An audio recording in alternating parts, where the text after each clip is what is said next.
Good afternoon, everyone, or in Finnish, hyvää iltapäivää kaikille. So today, March 1, the 1st of March 2026, and look what happened. Tingnan mo kung anong nangyari dito sa paligid. Ang daming natutunaw na yung mga snow because the spring is coming na.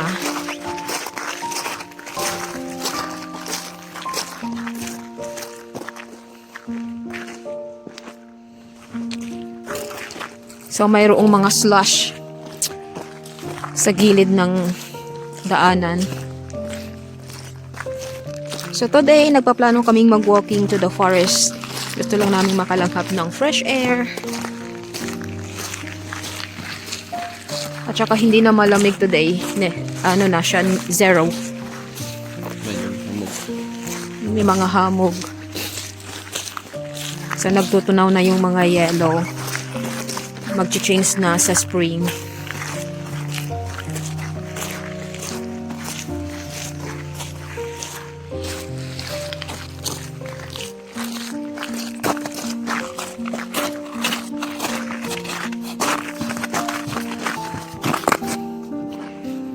So dito kami dumaan sa nag-yellow na to. Nagtutubig na yung ice.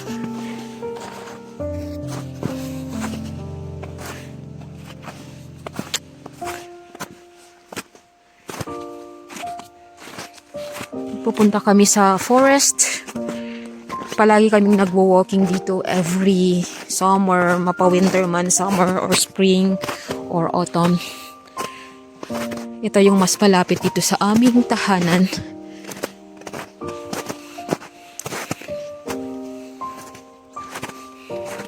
Ngayong March, hindi ibig sabihin dahil spring na ay hindi na mag-snow. May time pa rin na babalik yung snow.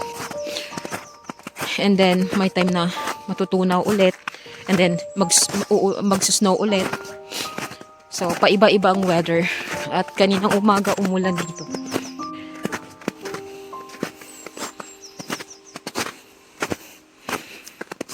I heard the birds singing on the trees.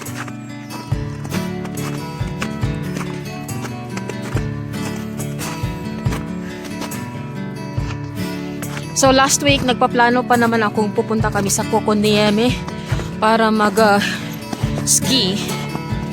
Pero sabi ng biyenan ko, uulan ngayong weekend. So, ayun nga, umulan nga dito. And, madulas yung mga daanan. So, nagbabalak kaming mag-ski. Pero hindi natuloy.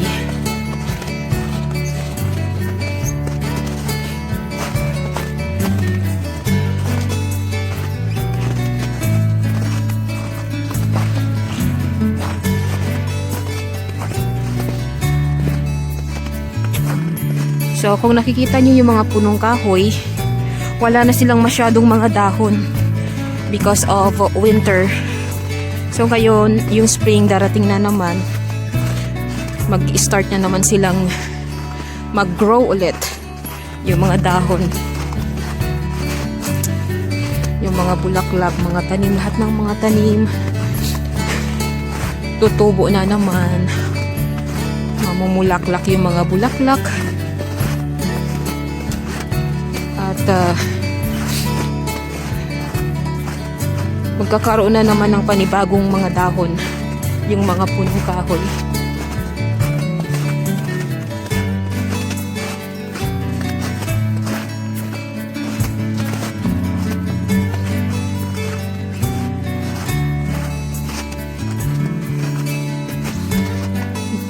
Mga birch trees here, this one, honey, right?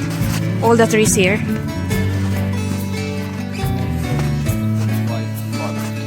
Only the white. Oh yeah. Birch trees. At saka yung may dahon doon sa likod ng birch trees, tinatawag nila, tawag doon spruce tree. Every winter sila lang yung may mga dahon. Hindi naglalagas yung mga dahon nila. Unlike sa other trees, katulad ng birch trees, tsaka hindi ko alam kung anong pangalan ng iba dito puno na naglalagas yung mga dahon nila every winter. And this coming spring, tutubo na naman.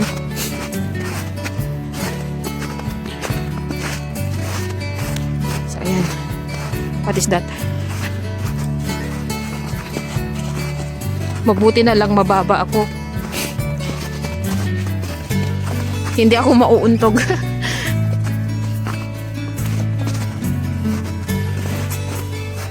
Oh, nandito na kami sa kabilang kalye. Yan.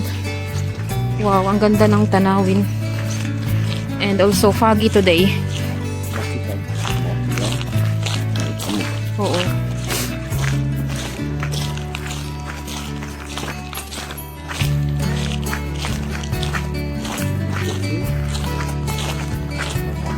Maputi at may hamog. Ano pa? Ano pang nakikita mo?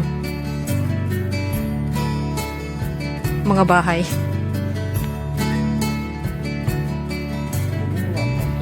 Umuulan ba? Oo, umuulan nga. Marunong nang magtagalog, hindi mo na siya maibinta sa Pilipinas.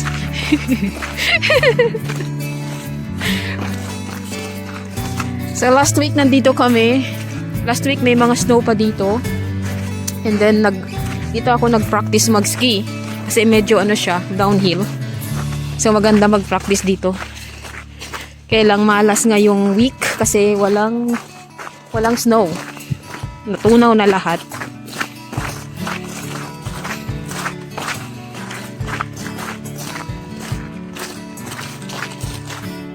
And also the road here, tinambakan nila ng mga, anong tawag sa sands, para hindi maging madulas.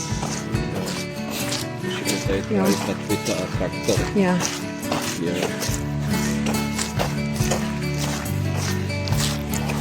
Yeah, naghahakot yung tractor ng mga sands tapos ilalagay dito para hindi maging delikado sa mga cars, sa mga taong naglalakad dito.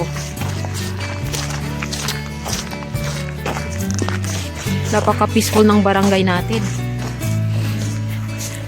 So kung nakikita nyo walang mga tao na naglalakad, kami lang. Walang mga tao. Kami lang naglalakad dito and wala talaga. Para kaming nasa middle. Himik, diba? Oo, sobrang tahimik. Sobra. Hindi sobra. Which is normal dito sa Finland, diba? Lalo nung unang dating ko dito, Kayo. akala ko walang They're coming here. akala ko walang katao-tao. May kabayo. Ayan, may nakita na kaming tao, dalawa. Nakasakay ng kabayo. From the farm with the horses. I think. Okay lang ba na mag-video? Yeah. This is public road, okay. Yeah, public. Pero kasi minsan, ayaw nilang nagvi-video ka. Parang nahihiya sila. Kailangan mong tanong kung okay lang mong mag-video or hindi. Hoy!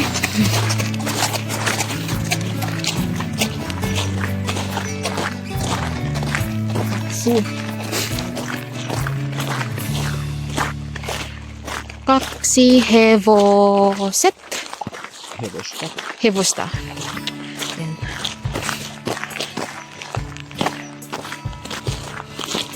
I think this is all the mailboxes of the people who have lots on this road. Oo, yan. So that the mail May tubig. delivery courier only come here with the mail and leave there for everyone. Yo, May amon na kabila. may amoy ng kabayo. May amoy ng kabayo. Nandito na kami. Umikat lang kami sa gubat and then bumalik na dito. So, ayan. Gusto ko lang gumawa ng shorts video para may bagong video naman ako. So, ayan. That's all for today's video, guys. Thank you for watching. See you in my next vlog. Bye.